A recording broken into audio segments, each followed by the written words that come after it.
frantically scanned the terrain for my missing tent.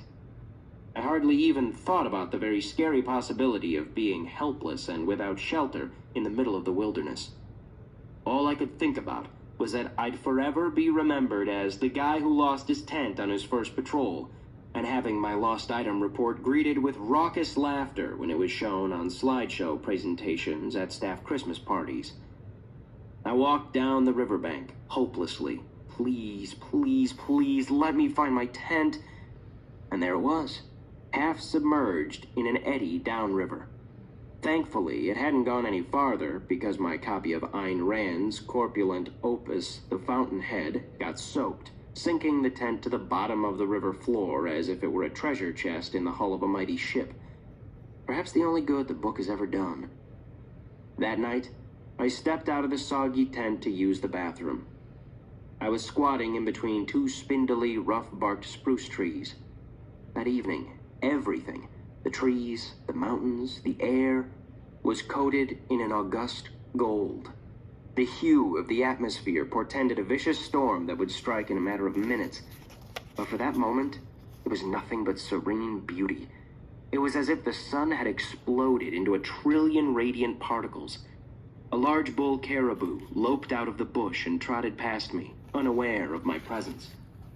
There was a moment like this on every patrol when I, overwhelmed, could only shake my head and think, what an incredible world.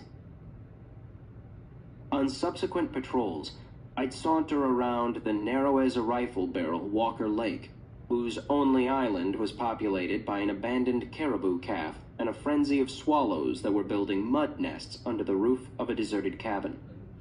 I'd float through the narrow red canyons of the deliciously clear Kobuk River, populated with grazing grayling and prowling sheefish.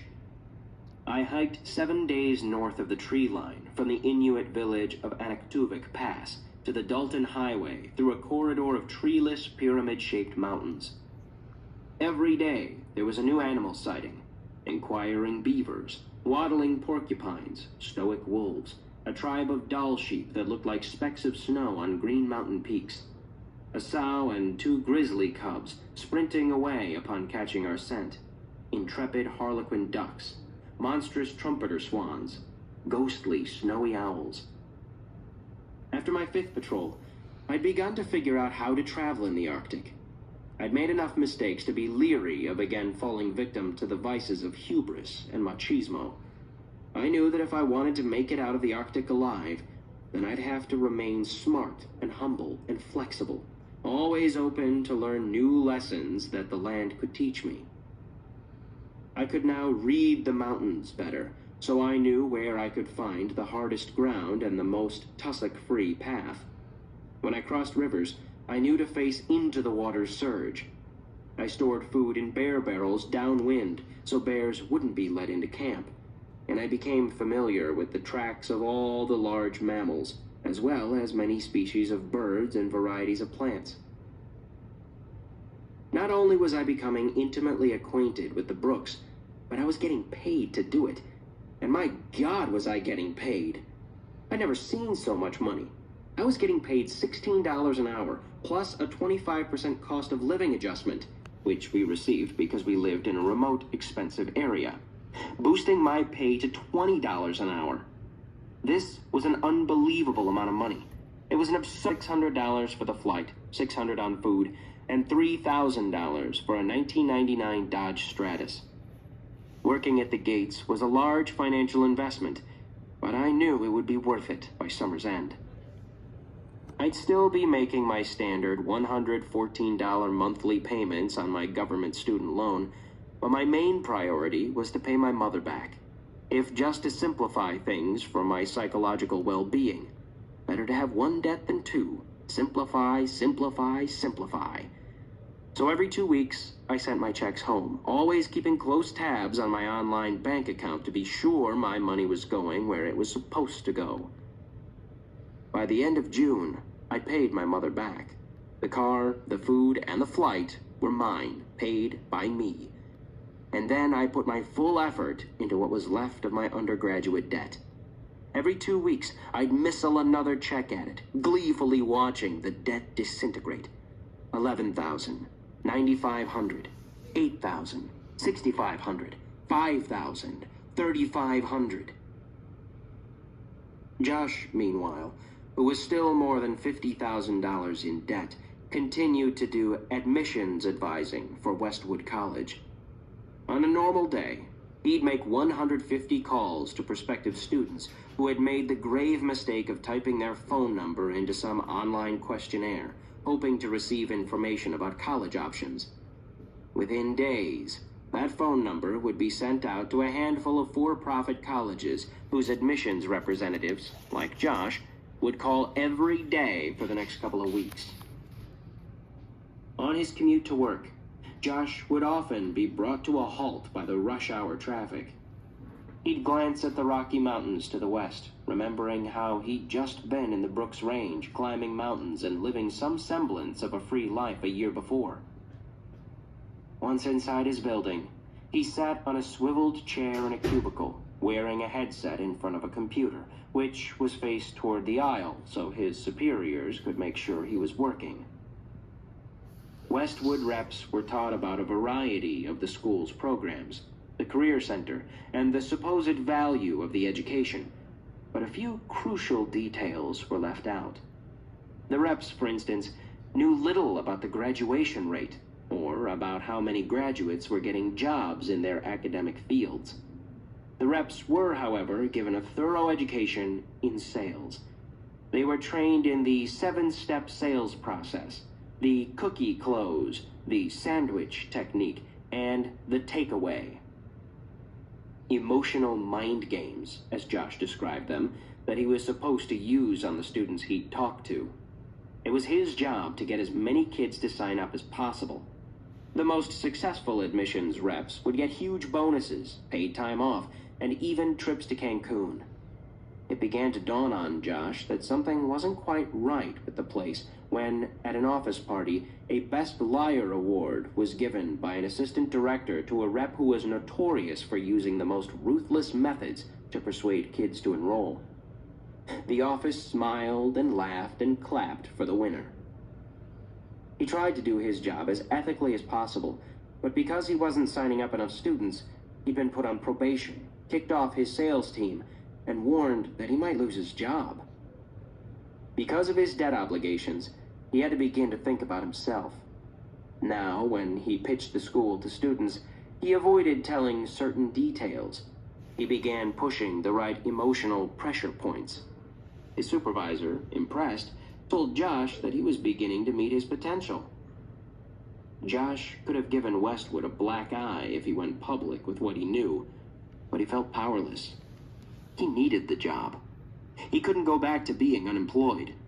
This was, after all, the first time he was paying off his debt at a reasonable pace. Josh thought about quitting and issuing some sort of Jerry Maguire-like mission statement to all his co-workers to redeem his soul and undermine Westwood, but the debt was getting the best of him. I could see that Josh was becoming his job. The job was making him into a tool, a machine, a piece of equipment. He convinced young kids to go to school so that they could be tools and equipment and machines too. He was a debtor in the business of putting other students into debt. The job spread over him like a suburb over wild land. My job was seasonal. It started in May and ended in October. I spent half of my season in the backcountry and the other half in Coldfoot at the ranger station, where I worked behind the counter greeting visitors, performing backcountry orientations to would-be hikers, and occasionally giving a slideshow presentation on literature of the Arctic. When I arrived in Coldfoot after a patrol, I'd get out of uniform, shave off a week's worth of stubble, and scrub myself clean in the shower. Sammy, who worked as a lodge cleaner at Coldfoot Camp, would come over to my house, which I was renting from the Park Service, where there'd be passionate embraces, kisses, sincere I missed yous. I had an adventurous, well-paying job, a loving girlfriend, and my debt was almost paid off. Years before, I would have thought that these would be the very ingredients for a happy, fulfilled life. Perhaps they'd make me want to settle down. Yet I was troubled now that I had them. I was beginning to feel at ease. Too at ease. Walls were closing in around me. I was being crowded in by sensual pleasures and soft comforts. A warm home, when I wasn't on patrol. A steamy romance, a stable job, an adequate salary. My supervisor hinted that I had long-term potential and that I should go to law enforcement school to get certification so I could land a permanent job with the Park Service. Part of me was enticed by the idea of having a noble job and a steady paycheck. And part of me felt lured by the sultry jacuzzi of drowsy-eyed, vapid material comfort that I'd be able to indulge in. But I knew I couldn't settle into a career. Not yet, at least. I knew I couldn't allow myself to feast from the buffet of domestic pleasures either. As much as I was a disciplined voyageur, an intrepid hitchhiker, and a stalwart ranger, dwelling in me also was an unmotivated suburbanite, a lazy couch potato, a pitiful, sometimes alcoholic loser. If I put myself in a comfortable situation, my lesser self would take over, emerging from his dark, refurbished basement cocoon with disheveled hair, wearing a tattered, loose-fitting pair of sweatpants, and announcing that he'd be instituting a new policy of unambition and sloth. I realized the journey that I was on wasn't about getting out of debt or finding my perfect job or girlfriend or life. It was about becoming the best man I could be.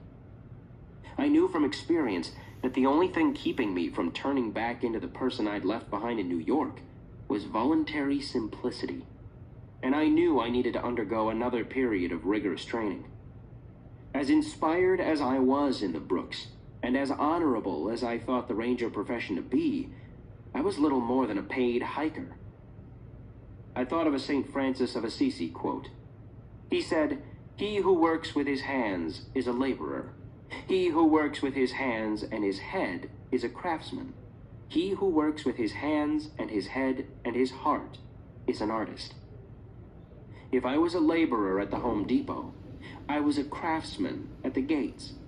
Now, it was time to learn how to be an artist. Someone who used more than his hands and head for work. When I was on patrol, most of the time, a fellow ranger and I would paddle our canoe in silence. I had almost a whole day to let my thoughts meander with us down the river, though they always got caught up into two swirling eddies. One, I never ever want to go into debt again. And two, I want to go to grad school. I want to be part of a university.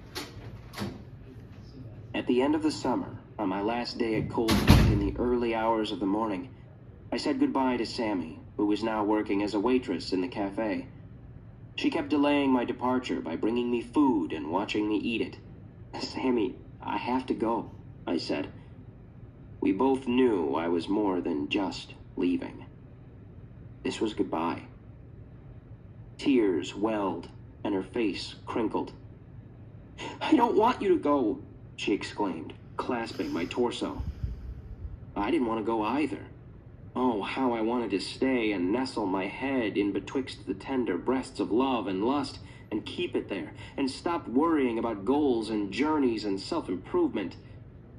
But I was headed to Denver, and she to California, where she'd enrolled in a community college.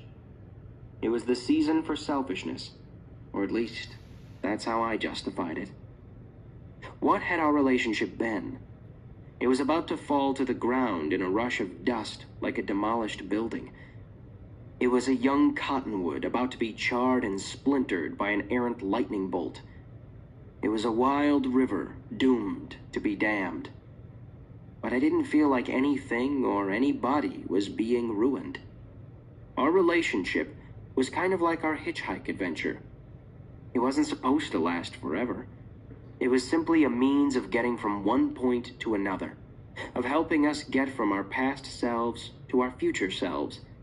And like the hitchhike, we'd take from it, learn from it, say goodbye to it, be the better for it, and think back on it fondly. Devastated and completely unsure about what I was doing, I kissed her forehead and left the cafe.